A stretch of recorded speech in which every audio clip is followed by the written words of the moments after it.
Assalamualaikum Assalamualaikum warahmatullahi wabarakatuh. Di sini kita akan menjelaskan tentang Systematic Literature Review of Software Design Technique.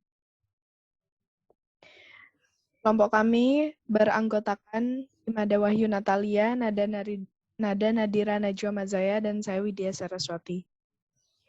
Pembahasan yang akan kita bahas yaitu ada planning, berisikan research problem dan research question, ada conduction, berisikan review teknik dan identifikasi metode yang relevan, dan planning, verifikasi dan validasi, dan hasil SLR. Pertama, research problem. Untuk mendukung perancangan perangkat lunak, banyak teknik dan alat yang penting untuk desain perangkat lunak. Yang kedua, untuk memastikan kualitas perangkat lunak, berbagai verifikasi desain dan teknik validasi yang digunakan. Research question yang pertama, RQ1, teknik-teknik yang digunakan dalam perangkat lunak. Yang kedua, bagaimana metodologi yang digunakan peneliti untuk desain sistem perangkat lunak.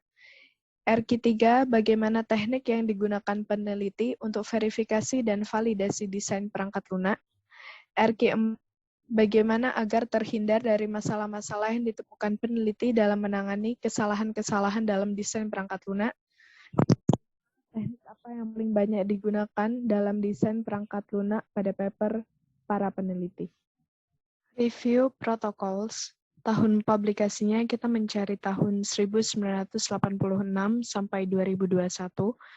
Tipe publikasinya jurnal, topiknya desain software, teknik-teknik desain software, verifikasi dan validasi desain software, kesalahan-kesalahan dalam desain software. Selection studies-nya kita mendapatkan 10 jurnal, primary studies-nya ada scholar.google.com, iaexplore.iea.org, www.researchgate.net.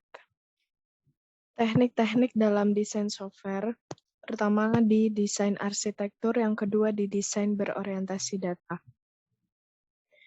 Teknik dalam desain arsitektur, yang pertama berorientasi pada proses. Teknik ini menekankan pada proses dekomposisi dan struktur dalam menciptakan arsitektur perangkat lunak. Yang kedua, berorientasi pada data pendekatan, teknik yang menekankan pada ukuran komponen desain data dari sistem perangkat lunak dan teknik untuk memperoleh desain data. Dalam desain berorientasi data, ada teknik desain berorientasi objek. Ini didasarkan pada konsep penyembunyian informasi, PAMAS, dan tipe data abstrak kutak. Pendekatan ini memandang semua sumber daya seperti data, modul, dan sistem sebagai objek. Setiap objek merangkum tipe data di dalam set prosedur yang tahu bagaimana memanipulasi tipe data. Teknik desain database konseptual. Pendekatan ini bertujuan untuk membentuk suatu kesatuan model konseptual, mewarisi makna semantik yang lebih kaya, dan menggunakan konsep sebagai daya tarik data untuk memfasilitasi desain perangkat lunak. Selanjutnya ada research question 2 atau metode yang digunakan dalam teknik desain berorientasi proses dibagi menjadi 6 macam. Di mana yang pertama ada pemrograman modular. Ini berdasarkan pemrograman bahwa setiap modul itu mengimplementasikan satu fungsi independen. Yang kedua ada dekomposisi fungsional. Konsep dasar ini didasarkan pada strategi divide and conquer untuk memecahkan masalah desain perangkat lunak. Yang ketiga ada desain terstruktur. Konsep ini didasarkan dari Jordan dan Constant yang diperpanjang oleh Meyers. Yang keempat ada teknik perancangan analisis terstruktur atau biasanya disebut dengan SADT oleh Ross. Yang kelima ada HIPPO, hierarki ditambah masukan, proses juga pengeluaran yang dikembangkan oleh IBM. Dan yang terakhir ada bahasa interkoneksi modul. Pemrograman dalam sistem perangkat lunak skala besar perangkat sangatlah berbeda dengan pemrograman dalam sistem perangkat lunak kecil. Selanjutnya ada metode yang digunakan untuk teknik desain berorientasi data dibagi menjadi 2. Yang pertama ada spesifikasi formal dan juga verifikasi. Untuk yang pertama, berdasarkan spesifikasi formal, teknik pemrograman otomatis dan pembuktian kebenaran program dapat dikembangkan oleh Liskov dan Zils. Dasar matematika dan pembuktian kebenaran ini menggunakan aljabar dan juga spesifikasi aksiomatik. Yang kedua ada verifikasi untuk mendeteksi kesalahan desain perangkat lunak pada tahap awal siklus hidup perangkat lunak untuk menjamin sistem memenuhi kebutuhan. Menurut Meyers, menerapkan teknik spesifikasi formal ke perangkat lunak yang ada ini dapat memperoleh manfaat dari pemulihan kesalahan dokumen desain. Selanjutnya adalah research question yang ketiga. Menurut Donald Smith pada tahun 2019, verifikasi dan validasi biasanya dilakukan dengan menggunakan satu atau lebih metode. Seperti ini. Yang pertama ada analisis, yaitu penggunaan model teknis atau matematika, simulasi algoritma atau prinsip-prinsip dan prosedur ilmiah untuk menentukan apakah suatu produk kerja memenuhi persyaratan.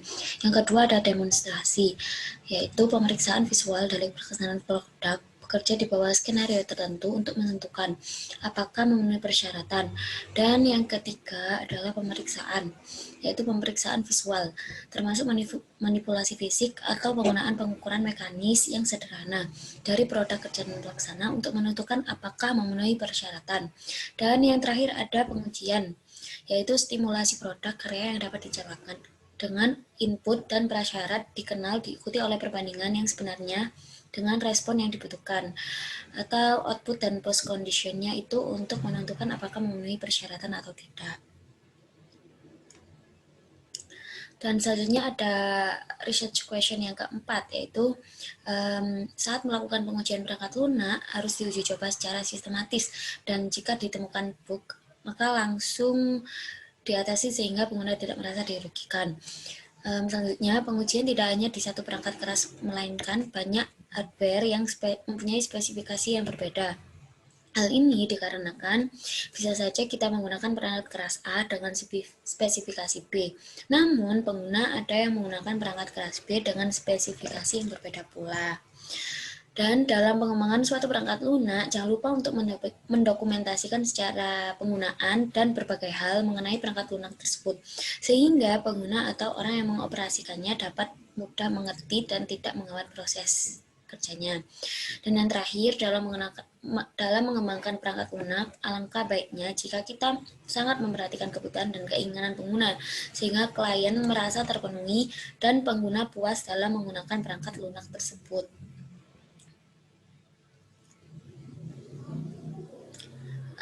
Dan yang terakhir ada dan yang kelima ada research question yang kelima, yaitu teknik yang paling banyak digunakan dalam desain software. Yang pertama ada desain data. Di desain data ini pengaruh struktur data pada struktur program dan kompleksitas proseduralnya menyebabkan desain data berpengaruh penting terhadap kualitas perangkat lunak. Konsep penyembunyian informasi dan abstraksi data memberi dasar pendekatan terhadap desain data. Dan yang kedua ada desain arsitektur. Sasaran utama desain arsitektur ini adalah untuk mengembangkan struktur program modular dan merepresentasikan hubungan kontrol antar modul. Desain arsitektur juga membentuk struktur program dan struktur data dengan menentukan interface yang memungkinkan data mengalir melalui program. Selanjutnya, yang ketiga ada desain interface.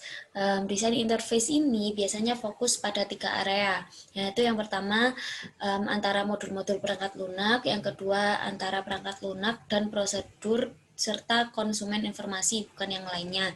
Dan yang ketiga biasanya desain interface itu seorang manusia atau user dan juga komputer. Dan yang keempat ada desain prosedural. Desain prosedural ini terjadi setelah